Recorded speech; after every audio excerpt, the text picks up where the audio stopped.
السلام علیکم ناظرین، آج میرے ساتھ ایک ایسی بہنہ موجود ہیں جو کہ حافظ قرآن ہیں اور ان کے والد ٹھیکیداری کا کام کرتے تھے۔ یہ اب بچوں کو پڑھا کے اپنا نظام زندگی چلا رہی ہیں، ان کی والدہ بھی بیمار ہیں، تو آئیے ان سے جانتے ہیں ان کے حالات زندگی۔ السلام علیکم۔ وعلیکم السلام۔ اچھا بہن، آپ نے ہم سے رابطہ کیا، ہم آپ کے پاس پہنچے، کیا مسئلے مسائل ہیں آپ کے جس کی وجہ سے آپ پریشان ہیں؟ جی بالکل، والد صاحب میرے ٹھیکیداری کا کام کرتے تھے، تو انہوں نے قرضہ لیا ہوا تھا، اب ان کی وفات ہوگی تو ہمیں قرض دار بہت تنگ کرتے ہیں، جس کی وجہ سے بہت مشکل ہو گئی ہے۔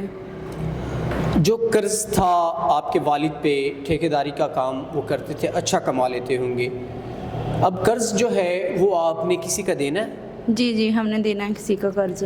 تو جن کا دینا ہے وہ آ کے بدتمیزی کرتے ہیں آپ کے گھر؟ جی ناظرین، جن کا انہوں نے قرض دینا ہے وہ ان کے گھر آتے ہیں اور ان سے بدتمیزی کرتے ہیں۔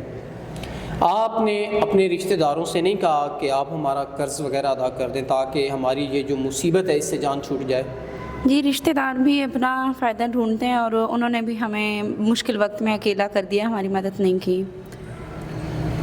آپ کے رشتہ داروں نے بھی آپ کو مشکل حالات میں چھوڑ دیا، تو اب آپ کیسے اپنی زندگی کو، اپنی والدہ کے علاج معالجہ اور قرض کے معاملات کو کیسے پورا کر پائیں گی؟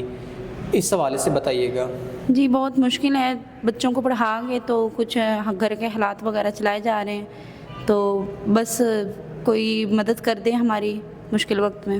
اگر کوئی اچھا انسان جو آپ کے یہ تمام تر معاملات کو حل کرتے ہوئے آپ کو نکاح کا پیغام بھیجتا ہے، جو آپ کا قرض وغیرہ آپ کی والدہ کو اپنی ماں سمجھے، تو اس بارے میں آپ کا کیا خیال ہے؟ جی اگر کوئی اس طرح ہماری نیک نیت سے مدد کرے گا تو پھر سوچ لیں گے، اچھا ہو تو پھر نکاح کر لیں گے۔ ناظرین، اگر کوئی نیک نیت سے ان کو امین کے تنگ نہ کرے، جو نیک نیت سے نکاح کرنا چاہتا ہے تو وہ ان کے معاملات کو حل کرتے ہوئے ان سے نکاح کر سکتا ہے۔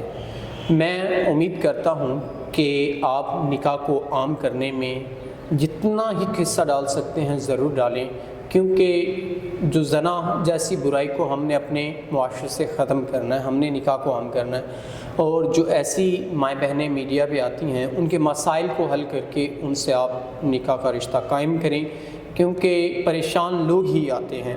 تو امید کرتے ہیں کہ آپ ان کے مسائل کو حل کرتے ہوئے ان سے نکاح کریں گے۔ اسی کے ساتھ اپنے میزبان نواب احمد کو دیں اجازت۔ خدا حافظ۔